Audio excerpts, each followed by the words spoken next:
Eu sunt calea spusă Domnului Iisus. Eu sunt calea care duce în sus. Pășiți cu credere pe ea.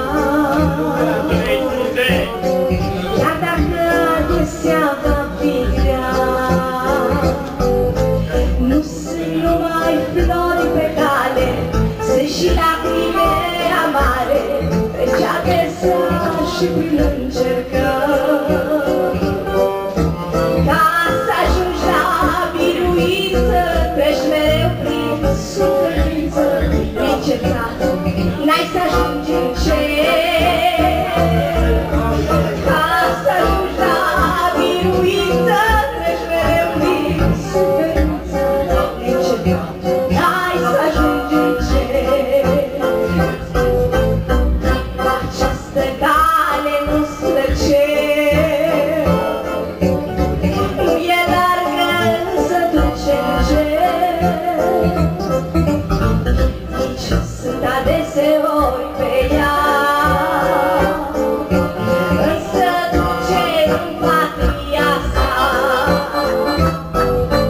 Nu sunt numai flori pe cale, sunt și lacrime amare, trece adesea și prin încercări.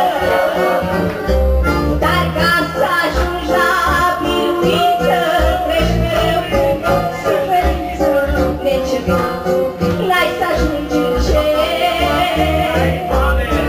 Ca să ajungi la biruință, treci mereu prin suferință, neîncetat, n-ai să ajungi în cer.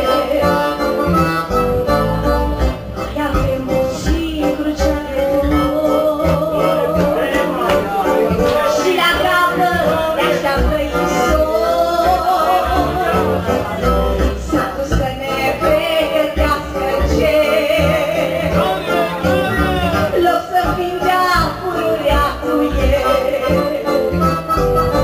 Nu sunt numai flori pe cale, sunt și lacrime amare, trece adesea și prin încercări. Ca să ajungi la biruință, treci mereu prin suferință, neîncetat, n-ai să ajungi în cer. Ca să ajungi la biruință, treci mereu prin suferință, neîncetat, n-ai să ajungi în cer. Ce frumos să fii odată sus în țara mult visată, cu Iisus, binele meu iubit. O uita de plâns și jale și de lacrime amare, când ochii cu El în veșnicii. O uita de plâns și jale și de lacrime amare, când ochii cu El în veșnicii.